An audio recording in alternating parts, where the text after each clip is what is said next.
It's a whispering service today. There we go. Always in beta, always trying new things. Good morning, everyone, and welcome to this service of worship at the Unitarian Universalist Church of Tucson. I am Jamili Omar, and I'm our minister intern and the director of Lifespan Faith Development here. So I get to wear many hats, and I'll be wearing all of them today. Our community is as varied as the blooms of the Sonoran Desert. Whoever you are, wherever you have been, and whoever you are becoming. Masks, however, will start to be optional on May 7th. So that is 1 week from today. We have a variety of feelings here in the room, so wear your mask as it suits you. Small groups can choose to take masks on or off or make them mandatory if they discern that to be necessary, and use the lowest common denominator approach. So that means if there's one person in the group that needs to stay masked, the group should honor that and stay masked. I want to extend a special welcome to visitors and invite you to fill out a guest information card. Mary Weiss is going to put that in the chat on our YouTube right now. And there are clipboards with yellow paper, potentially, over in the Welcome Center over in Goddard, if you're here with us in person, which is also where social hour is. So get a cup of coffee, fill out the visitor information card if you are new. After worship today, the Greek and Lost group will meet in the Reed Room at 12:15, and there will be a budget forum right here in this room also at 12:15. So come back, come talk about the details of the 2023-24 budget, and ask all the questions that you want so that we have that all figured out before our annual meeting, which is a week from now. This morning, we are exploring our covenantal commitment to growth and spiritual development and the various ways that that has changed over the years. But before that, I want to start by asking you to talk with a neighbor, maybe somebody you didn't have breakfast with today. Ask them, share the answers to this question, again, as much or as little as you feel you want to, and as I give you time for. You won't have much time. What was the religious or spiritual or faith landscape of your childhood or early adulthood? What was the religious, spiritual, faith landscape of your childhood or early adulthood? If you're with us on Zoom, feel free to put that in the chat. Go.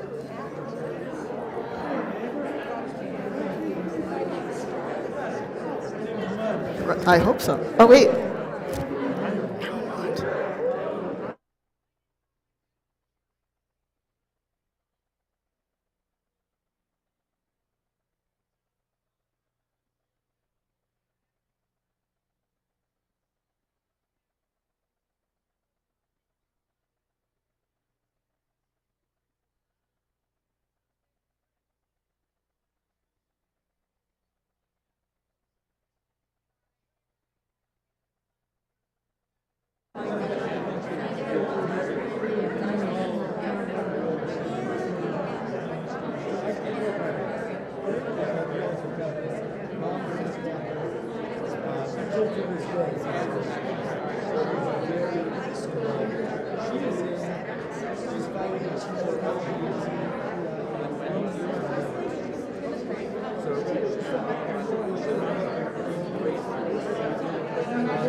Yep.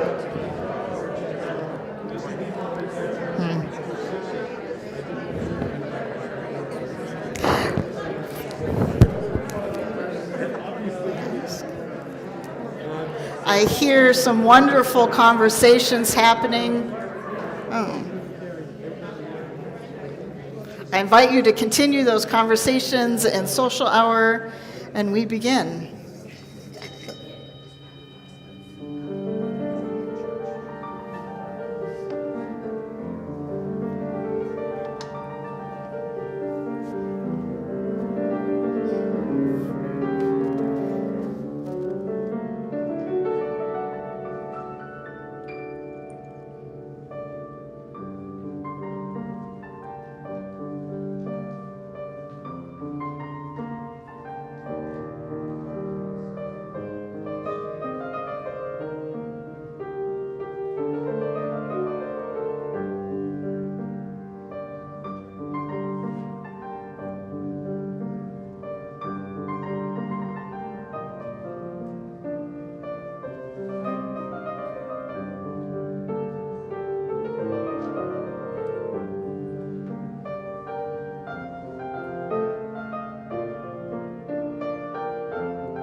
Thank you, Hanyu.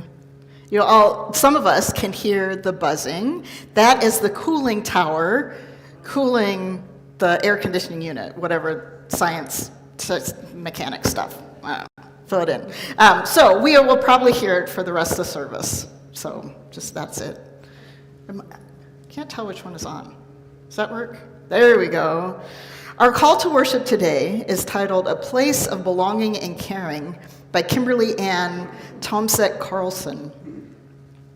It is not by chance that you arrived here today. You have been looking for something larger than yourself.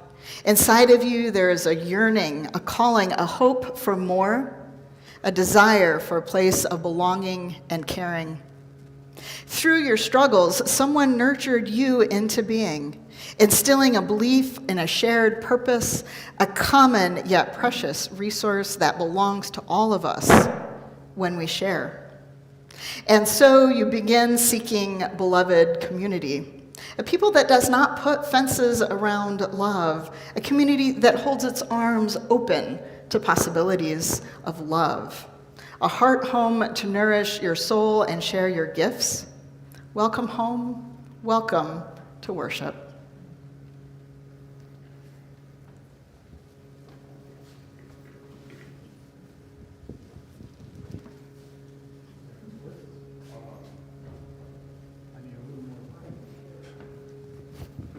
Thank you very much. There we go. My name is Bert Meek. I will be your worship associate for this morning's service. We will all read for our chalice lighting very familiar words by Leslie Takahashi. There we go. Read along with me, please. All that we have ever loved and all that we have ever been stands with us on the brink of all that we desire to create. A deeper peace, a larger love, a more embracing hope, and a deeper joy in this life we share. Those of you at home who have a candle or a light, please light yours at home while we light our chalice here in the sanctuary. Brian.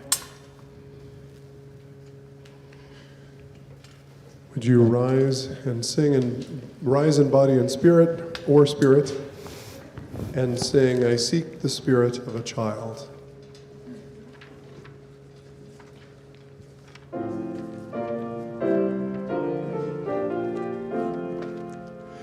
I seek the spirit of a child, the child who meets things naturally, the child who sings the world alive and greets the morning sun with glee. Children are real beyond all art. May I see joy's a gift to our heart. I seek the freedom of a child who loves to stay quickly, who lights our day with just a smile and shines that light on all we see. Children are real beyond our fears. May I see hope's a gift to our tears. I seek the wonder of a child who sees delightfully, now clowns in cloud, now gold in some imaginations true and free. Children are real beyond all lies. May I see faith's a gift to our eyes. Thank you. Please be seated.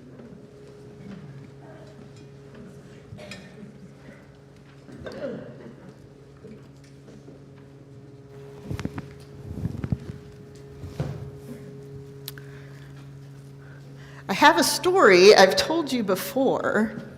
Some of you might remember I was 24, I had just finished my first master's degree, I was moved to a new city for work, and I was feeling very, very alone. I called up my mom like you do, and she's who many of you know, my mother, and she said, "Why don't you go find the Unitarian Universalists?" I said, "Okay," and I did because I am her favorite child. Don't tell my siblings that. And she's not here to dispute it, so I went, and I arrived, and I walked in the front door, and I felt completely, totally, and utterly unwelcome. It was not the place for me. The congregants were standoffish. There was no greeter at the door. There were overt Jewish and Christian symbols, only Jewish and Christian symbols on the wall. And as a young, introverted, questioning Muslim, I thought, this is not for me. But the sermon that day, their lead minister preached and set my brain on fire. And I thought, okay, I can overlook all of this stuff because those sermons, I'm coming back. I continued attending. I even volunteered with the church for a little bit, but I never once said, I'm a UU. I barely even told people where I was going on Sunday. I would sneak to church, and I would sneak home, and people would say, "Where have you been?" I'm like, not here.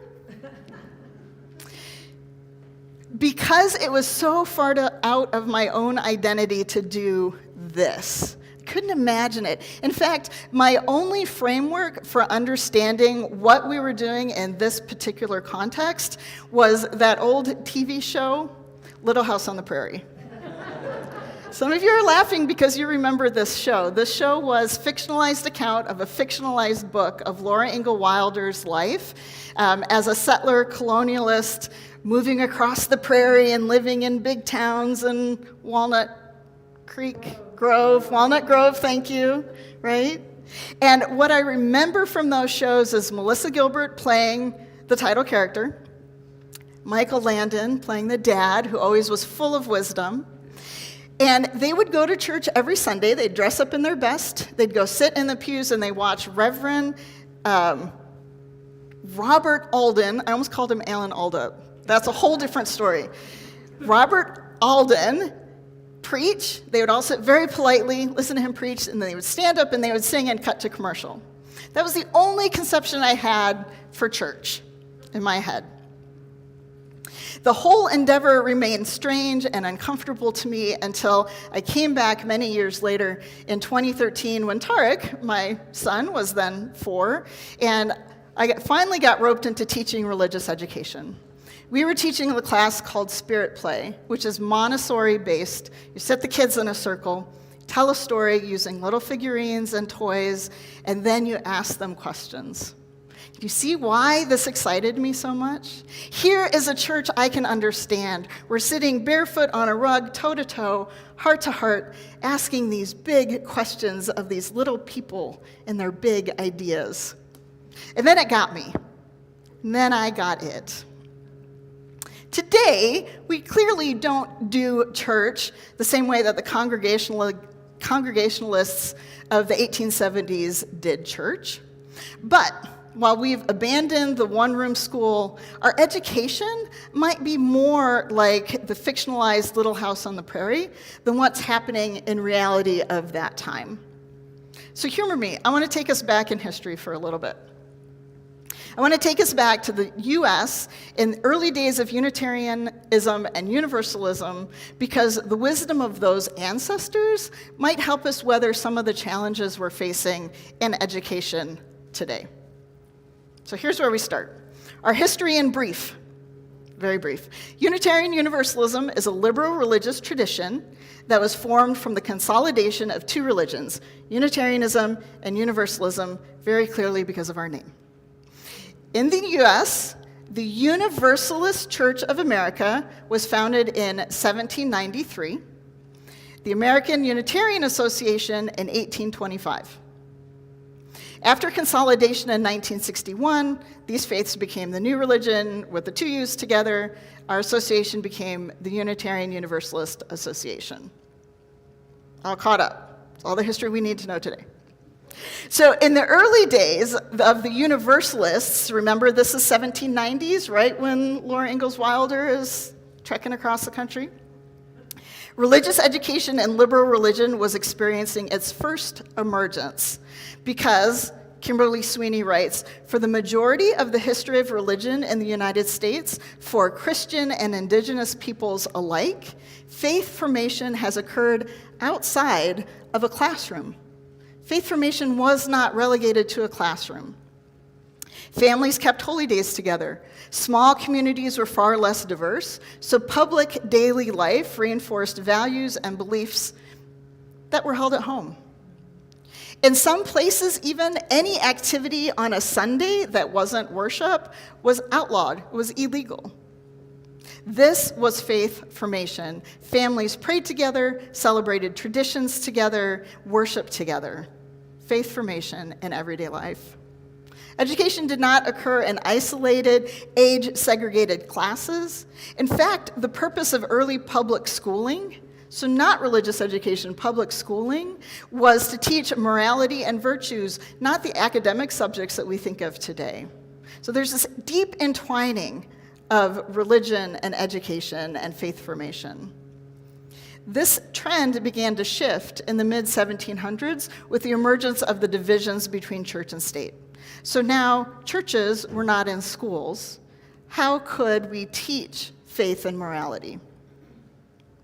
So there's a whole lot of stuff that happens in that time, a lot of it having to do with a resistance to increased diversity in our growing communities and wanting to streamline and everybody to be more the same. And Universalists took up that call. So among other things that they established, Universalists in the late 1790s, including one Universalist named Benjamin Rush, established schools to welcome throngs of children who remained untutored in basic educational matters, as well as matters of religion. And children who worked all week and simply idled on the streets of Sundays are now engaged in religious education, or education through religion. What do you think the primary text is? Bingo, the Bible. This is what we're reading. We're learning to read from this text. These are called first day schools because Sunday is the first day of the week. So these first day schools start to spread. And by the 1810s, they were established solely with moral and religious instruction. The Bible was the only book of instruction. From this point on, church-based Sunday schools sprang up across the Northeast. Although these schools are merged in all denominations, so they're spread out through all denominations, the Universalist and Liberal Christian, which is to become the Unitarian Church, led the way even here. I don't know how I feel about that. We're leading the way on this very integrated church and religion school, but it's what we have in our history. So these trends, more diverse communities, which meant greater chance your neighbor didn't believe like you. We're still talking about the 1810s, 1820s. An expectation of literacy for at least middle-class white families meant that for the first time, religious education became the sole responsibility of the church and the family. So public schools are now dividing out and teaching more academic subjects that we think about traditionally. Church schools are teaching religion. So as we can imagine, Sunday school evolved quickly over time. Sunday schools became somewhat smaller. They tended to be more identified with the beliefs and practices of particular churches rather than broad swaths of churches. But we can't leave the early life of Sunday schools without mentioning Unitarian William Ellery Channing. See, my brain wanted to say the other word, but I didn't. Without mentioning Unitarian William Ellery Channing, who in 1837 delivered his statement titled, quote, "The Sunday School." And I'm going to quote, it's a long quote, go read it. Here's an excerpt from it. "The great end in religious instruction, whether in the Sunday school or family, is not to stamp our minds irresistibly on the young, but to stir up their own. Not to give them a definite amount of knowledge, but to inspire a fervent love of truth. In a word, the great object of all schools is to awaken the intellectual and moral life of the child." If there's been any single mandate in religious education or an aspirational goal, this is it: to stir up the life of a child. So indulge me for a minute. We're going to skip ahead very quickly through the next 100 years. There's a lot of interesting things happening. The too long didn't read Reader's Digest version is that religious education in the church came to mirror secular education in the public schools. So a lot of these educational theorists who were flowering at that time, like Dewey, Piaget, Erickson, their theories came to church schools. We became modeled on the idea of age-segregated classrooms, and in the 1940s and 50s, this idea of the Sunday school model we have today really coalesced around mirroring public schools. Church and religion still played a significant role in U.S. culture. Sunday school mimicked the structure of public schools, providing age-segregated classes. In New England, these programs were often run by the minister's spouse or by another parent in the congregation. It was decades before program administrators or directors of religious education were compensated for their work. This is where religious education, as we're talking about it today, was birthed. We're going to talk about it when it died. The 1960s and 70s brought other shifts culturally. Some of us lived through those. This meant for the first time in a long time, children and adults were having a drastically different Sunday morning experience in isolation from one another, because our children would go off to their religious education classes and our adults would stay here. Parents then became the de facto Sunday school teachers, and for a time, there were enough parents with enough time to fill these volunteer roles. When baby boomers were in their prime parenting years, the current structure of age-segregated Sunday school was born. Finding volunteers wasn't much of a challenge for a generation of roughly 80 million at a time when many two-parent households had only one parent working outside the home. But today's generation of parents, my generation of parents, Gen X, is roughly half the size of baby boomers, with intense expectations and requirements for volunteering from our kids' schools to our own social clubs to all the other places we want to participate. And the number of volunteers needed to staff these programs has not changed, but the number of adults in this generation has decreased by 50%. And in the decrease of religious identity in each successive generation, changes in family structures, families who have two parents, all the adults are working outside the home. The culture of intense overscheduling affecting people of all ages in our society, there just isn't the capacity to replace the boomer volunteer base. We know this. These are trends that we were looking at in 2017. And then, back in 2019, UUCT had done some adjusting. We saw these shifts coming. We started having conversations about what new RE might look like. Back in the spring of 2019, we still had 20 to 30 children every Sunday, and we were running our classes with 6 to 8 volunteers. However, even then we were noticing these shifts. Children and youth were not attending regularly. We couldn't expect that we would have one child attend 4 Sundays of the month. It was sometimes 1 Sunday a month. We were often struggling to have enough kids in each classroom and often didn't have enough volunteers when we did have enough kids in those classrooms. These trends were discussed in board meetings, in volunteer gatherings, in my professional DRE circles, everyone saying the same thing. How do we continue on? So in the fall of 2019, UUCT shifted. We shifted from age-segregated classroom models to challenge by choice, as we were calling it, where kids could sign up to be in the type of class they wanted to be in, whether it was art and story time or movement and games, whatever we could do to get them engaged and involved in our theme for the day. Toe-to-toe, heart-to-heart, asking them what they thought about the topics we brought. So then when the pandemic hit and our regular activities came to a halt, UUCT was well positioned to make big changes. We had already done it. Right? We'd already changed. Now we face that challenge again. How do we offer religious education to children and youth when they aren't coming to church on Sunday? How do we serve them when there are fewer adults willing and able to volunteer in the classroom? Today, next Sunday, when we offer RE again, I have 2 volunteers, Julie Omar Makram and Gabby South. They've been coming every first and third Sunday since fall. 2 volunteers.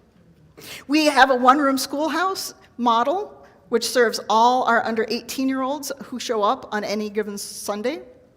And honestly, if I'm being real about it, there is a joy and a freedom from not having to push a certain curriculum, certain expectations. We sit toe-to-toe, heart-to-heart, and we talk to the kids. That said, we are not going back to our old model of Sunday school. It's not going to work. We don't have the kids coming every Sunday. We don't have enough adults to volunteer to make it run. And frankly, I'm not sure the pedagogy stands up anymore. We might feel all kinds of ways about that when I say that model of Sunday school is gone. We might feel sad that our children and our grandchildren and our great-grandchildren won't have the same experience some of us had, whether we lived through it or we taught it. We might be relieved that they won't have that same experience. We might be confused as to what's next. That is the great gift of being an educator and talking about education, because education is always inherently forward-seeking. We plant seeds with the hope and a prayer that they blossom tomorrow. We teach adults and children with the hope and prayer they will blossom into a fuller, more vibrant version of themselves. Educators expect change and growth in people, in systems, in institutions. And we know that all that we have ever loved and all that we have ever been stands with us on the brink of all we aspire to create.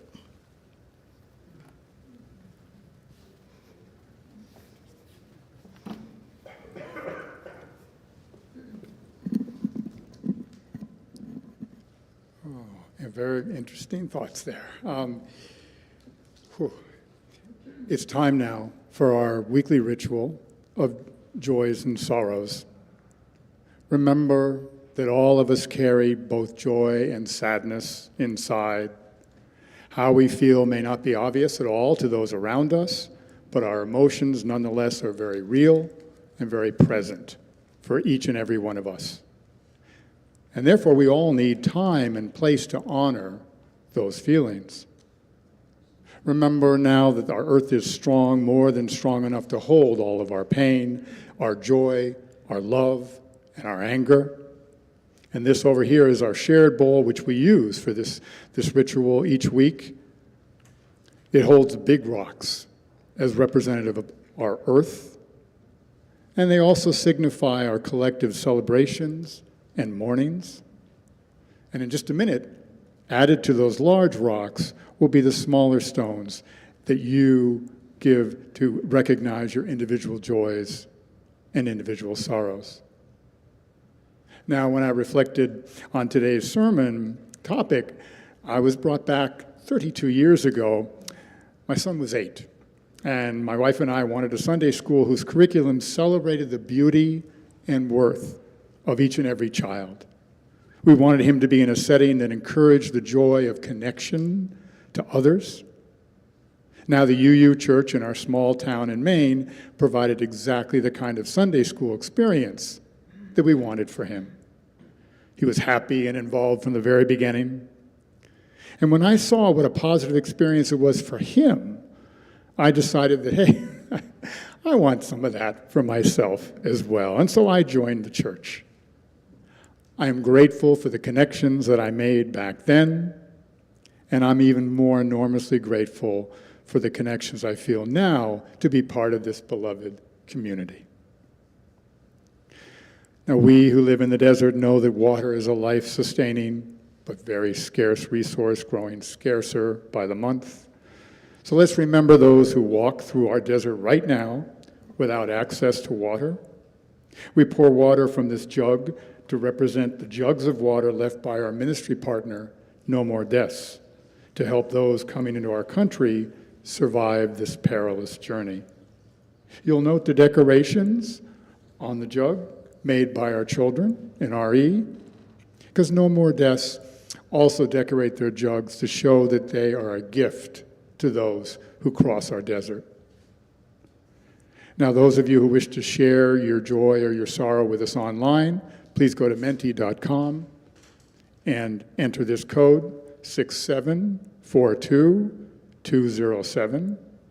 Now, those of you who are here in the sanctuary, you can also send your thoughts and feelings to Menti by asking Brian Moon to put them online.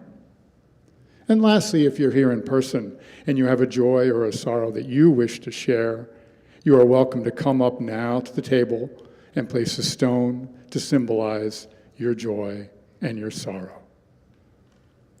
On you.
My goodness, we've had lots of folks add to Menti.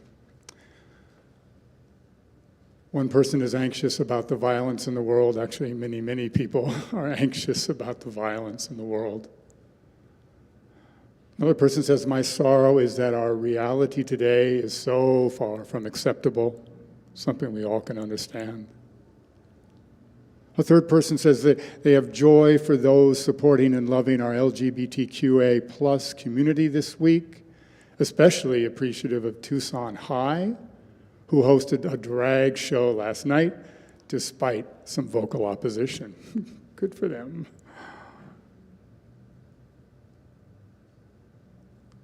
There are more? Someplace, there should be more.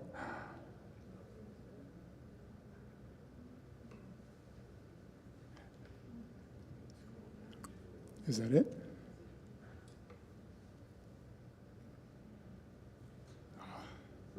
Joys of modern technology here.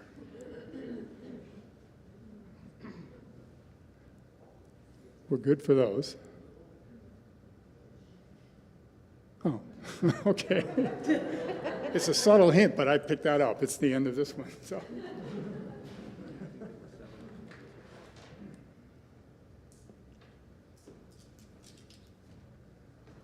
I know there are many joys and sorrows out there that remain unspoken. And for those, I place these stones in the bowl.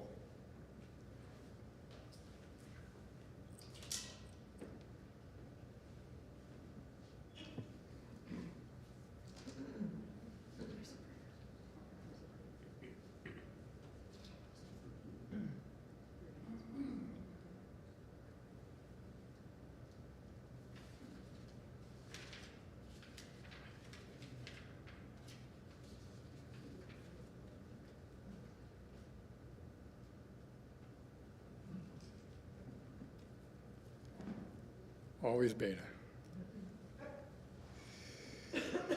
This is a prayer poem by Elizabeth Nugent when I really don't want to learn this. Spirit, I would really rather not learn this. I didn't think I needed to. I thought someone else could do it. I thought a leader perhaps was coming to do it.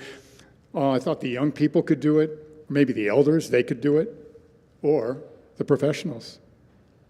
Or I don't want to learn it because it means letting go of something that I hold dear. Letting go of being someone who knows all the answers. Letting go of someone who does not know. Letting go of the way I see the world, or letting go of how I might have to change.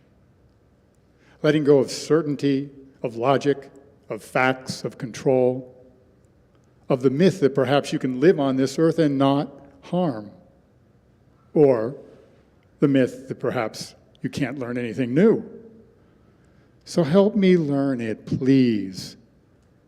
And then help me to live what I have learned and do right by the gift of being taught.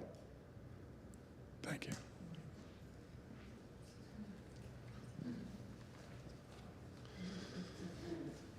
And would you respond in song, Find the Stillness? The words will be on the screen over my right shoulder. A gentle, gentle song.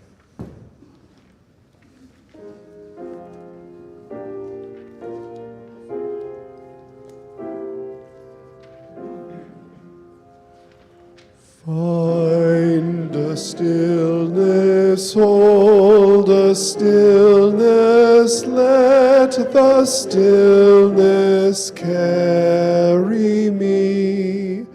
Find the silence, hold the silence, let the silence carry me. In the Spirit, by the Spirit, with the Spirit giving power, I will find true harmony.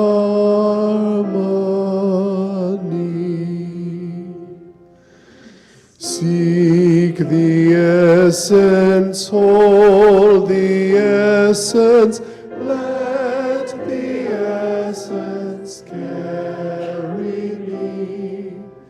Let me flower, help me flower, watch me flower, carry me.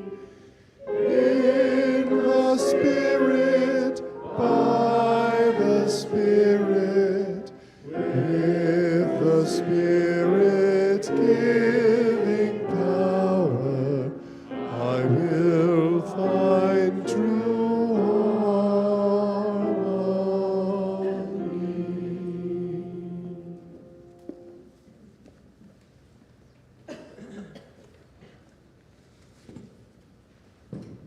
Hi, friends. Sonora the Javelina and I have a question for you today.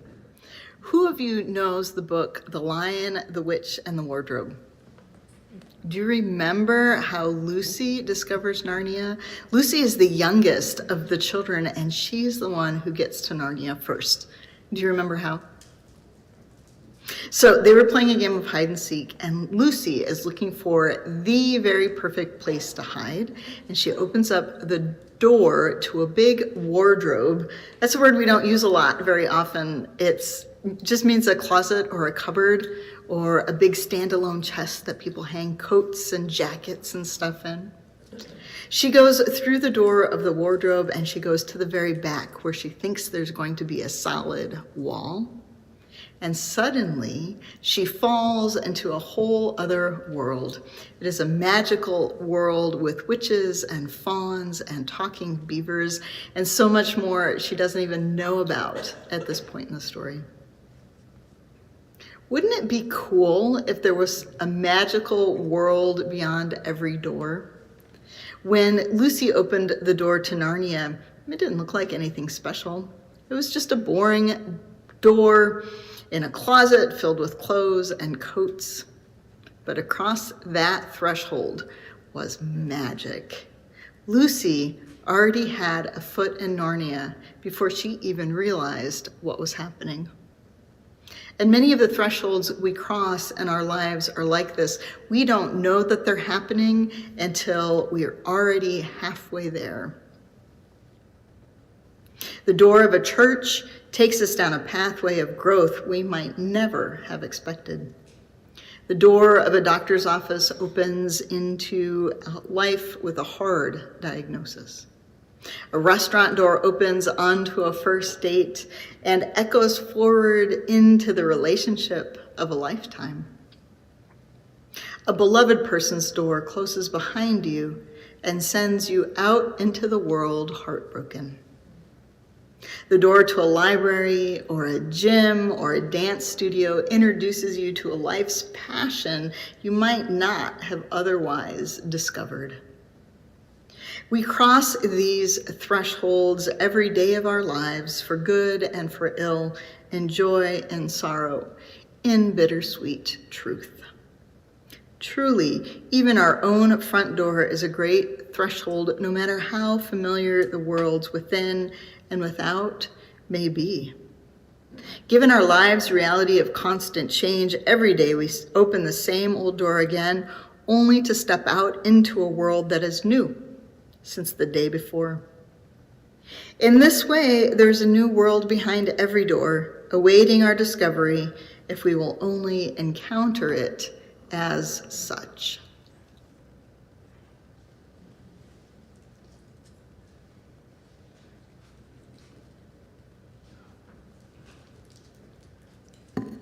I just love the Narnia series. When I was one of the favorite books, series of books that I read to my son when he was little. It's time now, the service for our offering.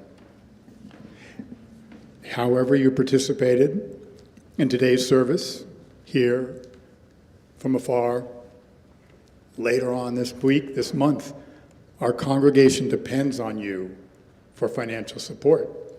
So that humming over there, it is could be the final tone of our air conditioning unit.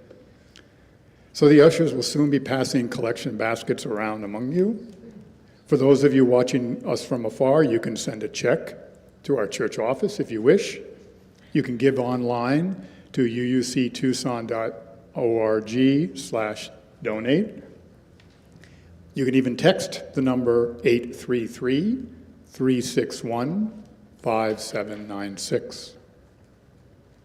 So let us now give freely and generously an offering that will sustain and strengthen this shared religious community, a community of hope, of memory, of faith, and of love, because we are now the keepers of its flame that burns for justice. It burns for the dream of beloved and radically welcoming community, and it burns for the vision of a world made whole. Now, before the choir sings, I want to read the first line because the seeds is the title of the song, and it ties perfectly with the seeds that Jamili was talking about earlier. So the first line goes like this, first chorus. Trust the seeds, although they lie in darkness, stirring beyond your watchful eye, though they may not flower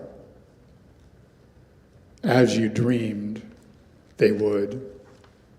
When the planting's over, you must trust the seeds.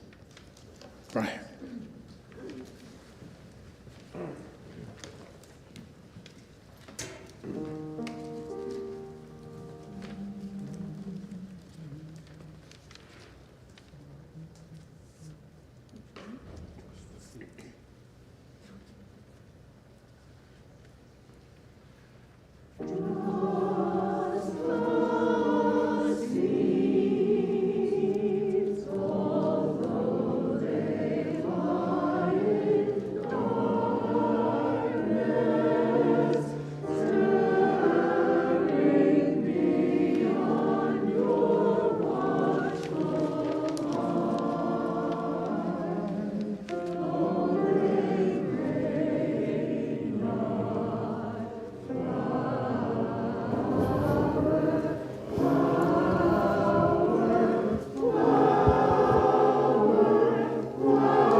Thank you. Isn't it wonderful to have you back all here today? So, as our story said, every day we open doors and cross thresholds. We enter to the unknown each time. The ancient Romans left for us a god named Janus, the god of beginnings, gates, transitions, time, duality, doorway, passageways, frames, endings. He presided over the beginning and ending of conflict, hence the god of war and peace. The gates of a building in Rome, which is named after him, are marked at the beginning and end of war by opening and closing the doors. So what's so unique about Janus is that he has two faces, one to look forward at the ever-pressing possibilities and one to look back into the past. He stands in the threshold, as we do today, to witness the glory of the past and to imagine the potential of our new beginnings. And what great potential we have. The old Sunday school model of age-segregated classrooms might be dead, but our churches aren't. So how does our church cross into this next threshold? I think one of the first ways we do that is to ask ourselves, to what are we bound? If we are bound to the idea that we'll have children and youth make a token appearance and service every now and then, we will not thrive. If we are bound to the idea that only people under the age of 18 need faith formation, education, learning, growth, change, we will not thrive. If we are bound to the idea that we can teach children all they need to know to be ethical, free thinkers on the occasional Sunday morning they pop in, we will not thrive. If we are bound to the idea that we are in competition with all of the other activities that families have, we will not thrive. And I mean that. We are not in competition with soccer. We cannot offer a soccer team, so go to soccer they must. If we are bound to doing things the way we did them in the before times, to assuming our increasingly racially, socioeconomically, gender, and all other ways diverse community will want to change to be a part of us, we will not thrive. However, if we are bound to being a multi-generational church community that teaches us all how to be in loving kingship together, we'll have a fighting chance. I believe the answer to the death of Sunday school is already here and with us. It is our ability to be toe-to-toe, heart-to-heart, present with each other, asking the hard questions, having that relationship. We already do that. We're bound to it in our current 8 principles, right? Acceptance of one another and encouragement to spiritual growth. Free and responsible search for truth and meaning. And our new Article 2 has it even more explicitly. It talks about pluralism. We celebrate that we are all sacred beings. We covenant to learn from one another in our free and responsible search for truth and meaning. We also talk about transformation. We adapt to a changing world. We covenant to collectively transform and grow spiritually and ethically. These are the new proposed articles. So what are we bound to? This is what we're bound to: love and learn with one another, all of us. So how do we do it? Maybe we need to do faith formation differently going forward than we have in this last atomic age, but maybe more similarly to the early years, where all of our church is our faith formation. Maybe it involves worshiping together more, maybe in different times and places than Sunday morning. Maybe it is embodying the wisdom of Maria Harris, who writes, individuals are beginning to understand that the church does not have an educational program. The church is the educational program. And as Connie Goodbread phrased it, everything we do is faith formation. Everything we teach is Unitarian Universalism.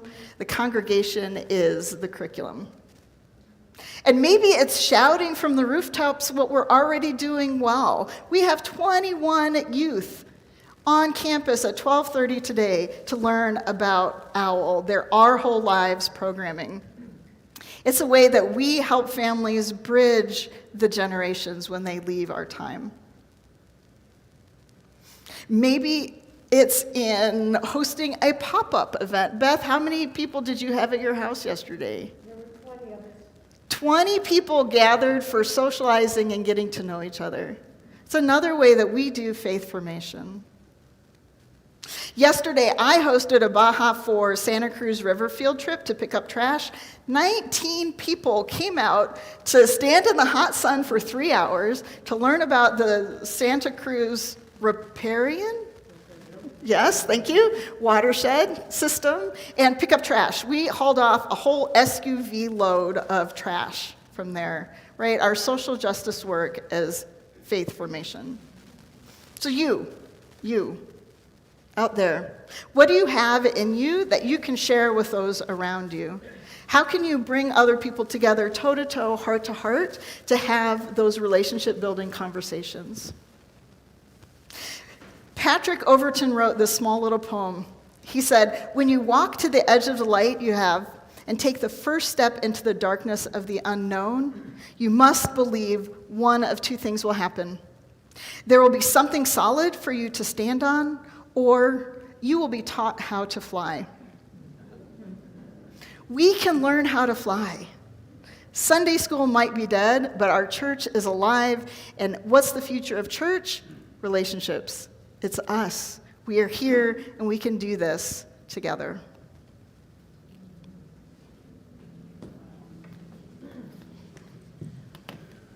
Would you please stand as you are able, and the choir is going to lead you in this next song, and as the words are on the screen, come sing a song with me, and if you are able to sway gently or feel so inclined, please do. And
Let's read the chalice extinguishing together. It's entitled "The End is the Beginning" by Katie Gelfand. There we go. We call forth the life of our faith by igniting our chalice.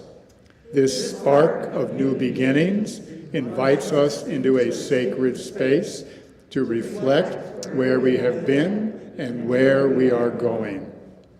Even knowing that this particular flame will intentionally end with our ritual extinguishing, we fear not its end. For we know with brave hearts that from every ending of our lives we are set forth to make new beginning.